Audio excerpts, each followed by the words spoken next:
आज हम पढ़ने वाले हैं 11.1 का। हमारा जो क्वेश्चन है वो 11 ही क्वेश्चन पर है। इसके अंदर हमसे कहा गया है कि हमारे पास जो कार होती है उसके दो वाइपर्स होते हैं जो चलते हैं, और वाइपर्स के जो ब्लेड हैं उनकी जो लेंथ है, यानी कि देखो ये कार के जो वाइपर्स हैं वो ऐसे करके चलते हैं, पूरा वो ऐसे करके यूं यूं घूमते हैं।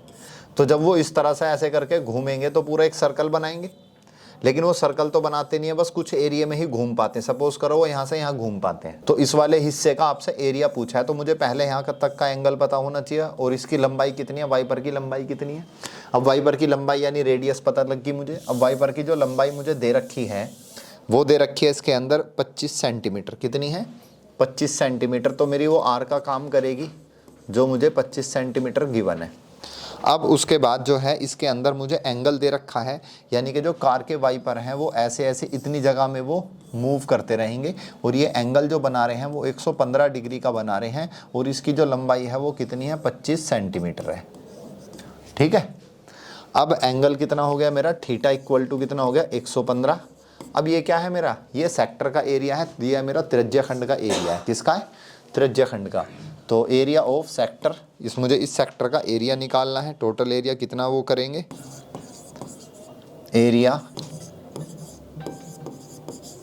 Area sweep the blades. अच्छा कितना होगा, थीटा अपॉन में 360 इंटू में पाई आर स्क्वायर। अब ब्लेड कितने मेरे पास, एक है दो है, दो ब्लेड है, तो जाहिर सी बात है दो ब्लेड है, तो मैं क्या कर दूंगा यहाँ 2 से मल्टीप्लाई कर दूंगा। ठीक है, अलग अलग निकालने की ज़रूरत क्या भाई, दोनों ब्लेड की लंबाई सेम है, उसी को क्या कर देंगे हम, डबल कर देंगे। तो अब बताओ 2 आ गया, थीटा कितना मेरे पास 115 बटे में कितना आ जाएगा 360 इंटू में पाई। पाई की वैल्यू क्वेश्चन में दे रखी होगी, तो नहीं दे रखी है तो 22/7 लिखेंगे। आर कितना था मेरे पास, 25 था, 25 का स्क्वायर। ठीक है जी, यहाँ तक समझ में आ गया भाई। अब जो चीज़ इसमें कट रही है उनको काट दो, पहले 2 से इसको काट दो, 180 आ गया।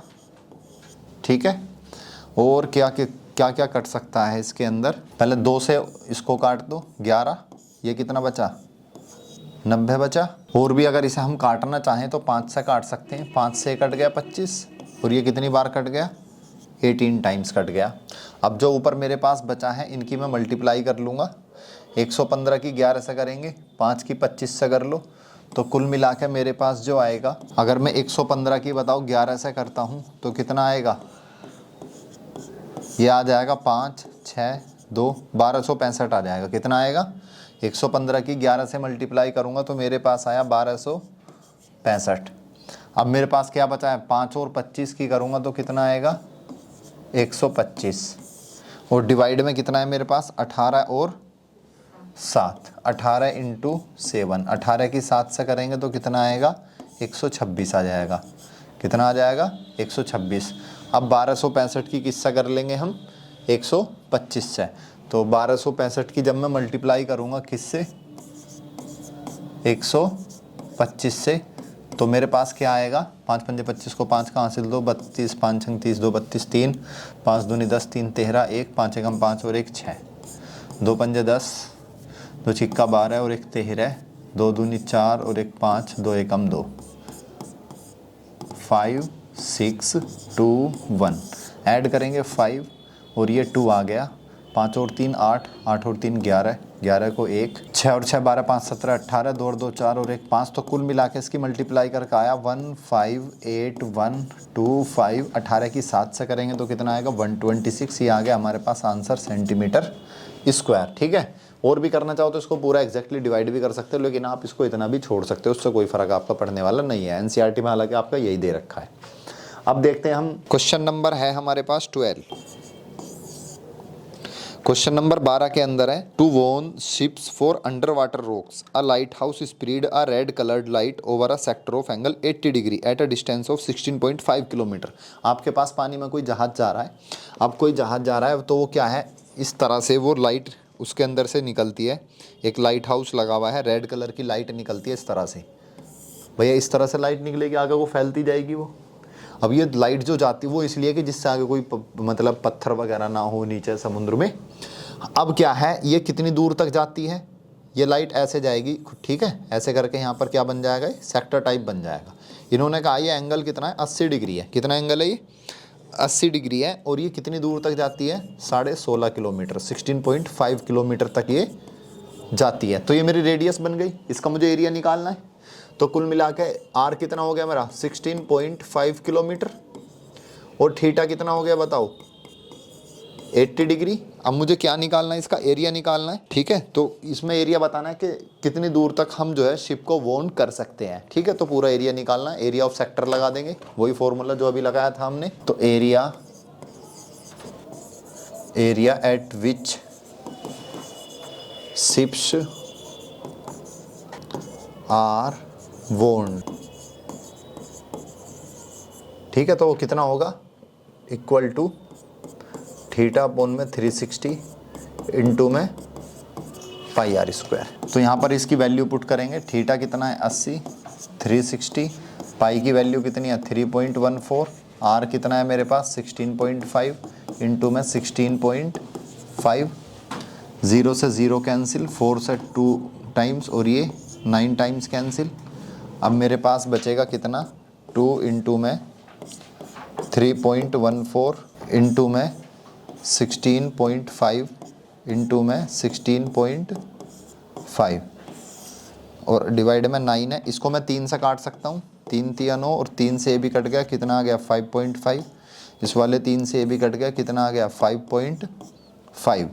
अब 2 की इसमें मल्टीप्लाई कर दो, 2 की अगर मैं इसमें मल्टीप्लाई कर देता हूँ तो कितना हो जाएगा ये मेरा 6.28 हो जाएगा। और यहाँ कितना बचा मेरे पास 5.5।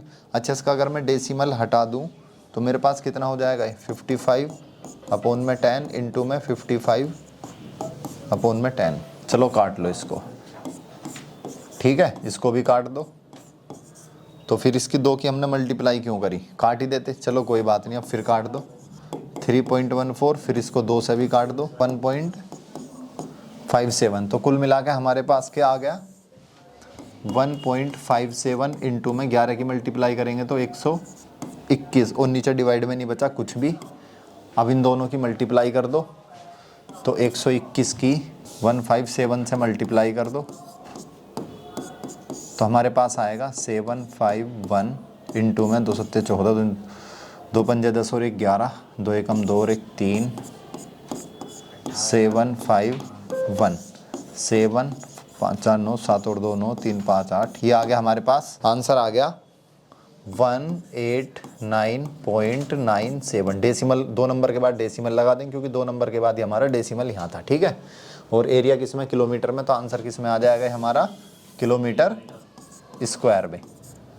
ये आ गया हमारा, इतनी लाइट तक हम मतलब इतने एरिया तक हम शिप को जो है वॉर्न कर सकते हैं कि भाई इतने एरिया में अगर कोई चीज़ आएगी तो हमें पता लग जाएगी। अगला क्वेश्चन देख लो, 13 क्वेश्चन है। हमारे पास एक राउंड टेबल कवर है जिसके अंदर 6 डिज़ाइन है, 6 इक्वल डिज़ाइन है, सारे के सारे डिज़ाइन क्या है, बराबर है। ये हो गया हमारे पास table cover, round table cover. मोज पे वो नहीं कहते, मेज पोस्ट क्या कहते हैं उसको। तो इसके अंदर इस तरह से 6 डिज़ाइन आपके बने हुए हैं। ठीक है, अब जो ये डिज़ाइन बने हुए हैं मेरे पास इस तरह से हैं ये डिज़ाइन। ठीक है, ये डिज़ाइन बने हुए हैं यहाँ पर। अब इन 6 के 6 डिज़ाइन का आपको एरिया निकालना है। अब मैं क्या करूँगा, किसी एक का निकाल लूँ और 6 से मल्टीप्लाई कर दूँगा, आंसर आ जाएगा। अब इसका एक का निकालने के लिए मैंने क्या करा, यहाँ पर ये लाइन ड्रॉ करी। मुझे पता है ये सेगमेंट है, क्या है, सेगमेंट। तो मैं एक सेगमेंट का एरिया निकालूंगा और उसके अंदर 6 से मल्टीप्लाई कर दूंगा। अब मुझे इसका एंगल भी पता होना चाहिए, भाई सेगमेंट के लिए तो एंगल भी पता होना चाहिए कितना है। पूरा एंगल कितना है, पूरा एंगल 360 है। और ऐसे मैंने इसको 6 जगह डिवाइड कर दूंगा एंगल को, तो कितना बचेगा 60 बचेगा। भाई 360 था पूरा एंगल, और ऐसे मैंने इसको 6 पार्ट में डिवाइड कर दिया, तो थीटा कितना आ गया मेरे पास, तो थीटा आ गया 360 पूरा है। मैंने 6 जगह उसको डिवाइड कर दिया, तो एंगल कितना आ गया मेरे पास 60 डिग्री। और इसकी मुझे इन्होंने जो है मेज पोस्ट के अंदर जो बताया गया है रेडियस भी दे दी है 28 सेंटीमीटर। कितनी है, 28 सेंटीमीटर रेडियस भी दे दी है। अब पूछा है इस डिज़ाइन को बनाने की कीमत बताओ, कॉस्ट कितनी है। अगर 1 सेंटीमीटर स्क्वायर की कॉस्ट जो है 35 पैसे है। कितनी है, 35 पैसे है 1 सेंटीमीटर स्क्वायर की। तो पहले तो मैं एरिया निकाल लूँ, उसके बाद 0.35 यानी 35 पैसे से क्या करेंगे हम, मल्टीप्लाई कर देंगे। चलो, area of design, area of design, यानी कि जो हमारे पास ये डिज़ाइन बना गया उसका क्षेत्रफल r² पाई थीटा अपॉन में 360 माइनस के 1/2 साइन थीटा। अच्छा कितने, ये तो एक डिज़ाइन का आया मेरे पास, ऐसे कितने डिज़ाइन है मेरे पास? 6 डिज़ाइन है, तो मैं यही 7 के साथ 6 से मल्टीप्लाई और कर दूं, ठीक है, फाइनल आंसर मेरा ठीक आ जाएगा फिर। तो अब बताओ ये 6 r की वैल्यू कितनी है? 28 का स्क्वायर। अब पाई की वैल्यू और देखो सवाल में क्या दे रखी है हमें, तो पाई की वैल्यू कुछ नहीं दे रखी है हमें, तो पाई की वैल्यू क्या रखेंगे हम? 22/7 अभी रखेंगे, पहले थीटा रख दें, 60 अपॉन में 360 माइनस के 1/2 साइन 60। 0 से 0, 6 से कितनी बार? 6 टाइम्स, 6 इंटू में 28 का स्क्वायर। पाई की वैल्यू कितनी है? 22/7 इंटू में 6 माइनस के 1/2 साइन 60 की वैल्यू याद कर लेना, √3/2 होती है। कितनी होती है? √3/2। अब देख लो इसको मैं क्या है, यहाँ 2 से कट गया 11 बार, और ये कितनी बार कट गया? 3 बार। अब यहाँ पर मेरे पास जो बचा है वो बचा है क्या? इधर क्या है मेरे पास? 6 इंटू में 28 का स्क्वायर, अभी ऐसे ही चलने दो। यहाँ बचा है 11/7 की 3 से मल्टीप्लाई करेंगे 21, और यहाँ बचा है √3/4। अब मुझे एलसीएम लेना पड़ेगा, 4 की इधर मल्टीप्लाई करनी पड़ेगी और 21 की इधर मल्टीप्लाई करनी पड़ेगी। बाहर मेरा ऐसे ही चलता रहेगा, 6 इंटू में 28 का स्क्वायर। जब मैं इसकी मल्टीप्लाई करूँगा 11 की 4 से, तो कितना हो जाएगा मेरे पास? 44। 21 की इधर करूँगा तो 21, √3/21 इंटू में 4। अब यहाँ से जो जो चीज़ें कट रही हैं मैं उनको काट सकता हूँ। 2 से ये कट गया 2 बार। अब हमारे पास बचा है 3 इंटू में 28 का स्क्वायर, 44 माइनस 21 इंटू में 1.7 और 21 इंटू में 2, ठीक है। 3 इंटू में 28 को काटना चाहो तो हम यहाँ इनको कैंसिल कर सकते हैं। पहले 3 से 21 काट दो, कितनी बार? 7 टाइम्स। अब मेरे पास बचा 28 इंटू में 28, ये 44 आ गया। इसमें से 21 की मल्टीप्लाई करेंगे, 17 एकम 17 को 7, 17 दूनी 34 और 1 35, 35.7। नीचे बचा है 7 इंटू में 2, 7 से इसकी मल्टीप्लाई, 7 चौक 28, 2 से 2 दूनी 4, 28 की 2 से मल्टीप्लाई करेंगे, हमारे पास 28 इंटू में 2, इसमें से ना घटाएंगे तो कितना बचेगा हमारे पास? 8.3 बचेगा। 28 की 2 से मल्टीप्लाई करेंगे 56 और 8.3 बचा यहाँ पर हमारे पास। ये कितना हो गया हमारे पास? ये हमारे पास आ चुका है सेंटीमीटर स्क्वायर। लेकिन हमें बतानी है इसके अंदर कॉस्ट हमारी क्या है। तो इन दोनों की जब हम मल्टीप्लाई करेंगे तो 464.8 सेंटीमीटर स्क्वायर। लेकिन मुझे बताना क्या, इसकी कॉस्ट बतानी है। तो कॉस्ट क्या है? कॉस्ट ऑफ 1 सेंटीमीटर स्क्वायर कितनी हमारे पास? 0.35। इतना पैसे है 0.35। तो मेरे पास जो ये आंसर आया है कितना? 464.8। टोटल कॉस्ट ऑफ डिज़ाइन, जो हमारे पास एरिया था कितना था? 464.8। 464.8 में मल्टीप्लाई करेंगे 0.35 की, ठीक है। जब मल्टीप्लाई करेंगे तो कितना आंसर आ रहा है इसका हमारा मल्टीप्लाई करके? 162.68। इतने का खर्चा आएगा, 162 रुपये 68 पैसे का टोटल हमारा। इसकी मल्टीप्लाई कर लेंगे आप खुद, ठीक है। तो यहाँ पर हमारा ये जो है ये वाला क्वेश्चन भी कंप्लीट हो चुका है 13। लास्ट क्वेश्चन बचा है हमारे पास अब इसके अंदर 14, और यहाँ पर हो जाएगी हमारी एक्सरसाइज कंप्लीट। 14 क्वेश्चन के अंदर हमसे कहा गया है एरिया ऑफ सेक्टर बताना है। जो एंगल है वो कितना दे रखा है मुझे? P डिग्री दे रखा है। कितना दे रखा है? P degree. और रेडियस कितनी है उसकी? रेडियस कितनी है मुझे? R दे रखी है। रेडियस कितनी दे रखी है? R। तो एरिया ऑफ सेक्टर देखो क्या होगा? एरिया ऑफ सेक्टर फॉर्मूला होता है थीटा अपॉन में 360 इंटू में पाई R square. Area of sector हमने यही पढ़ा है भाई, ठीक है। अब यहाँ थीटा कितना है, पी है, अब बोन में 360 इंटू में पाई, कैपिटल आर है मेरे पास, पाई आर स्क्वायर। अब इस तरह का जो है मुझे 4 ऑप्शन दे रखे हैं यहाँ पर। कितने ऑप्शन दे रखे हैं, 4 ऑप्शन दे रखे हैं बुक में। जो मेरे पास पहला ऑप्शन है, देखो इसको ऑप्शन से देखेंगे भाई। पहला ऑप्शन है मेरे पास 2 पाई आर का, और जो मेरे पास बी ऑप्शन है वो है पी अपॉन 180 इंटू में पाई आर स्क्वायर, और जो मेरे पास सी ऑप्शन है वो है पी अपॉन में 360 2 पाई आर, और जो मेरे पास डी है वो है 720 इंटू में 2 पाई आर स्क्वायर, ठीक है। अब कुल मिला के ये है, देखो सबसे पहले तो 2 पाई आर वाले तो आंसर वैसे ही गलत हो गए, ए और सी तो गलत हो गए, क्योंकि इसमें तो मुझे पाई आर स्क्वायर आएगा।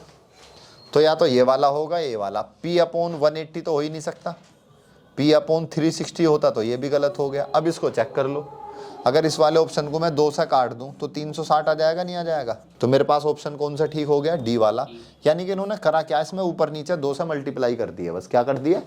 तो अगर मैं इसमें ऊपर 2 से मल्टीप्लाई कर देता हूं तो ये कितना हो जाएगा, 2 पाई आर स्क्वायर।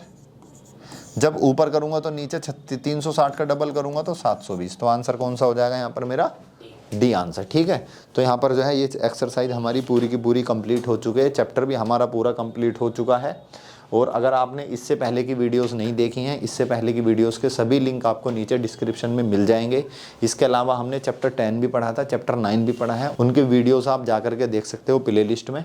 अब इसके बाद स्टार्ट करेंगे हम अगला चैप्टर 12वां, वो अगली क्लास में। तब तक के लिए thank you so much and good bye.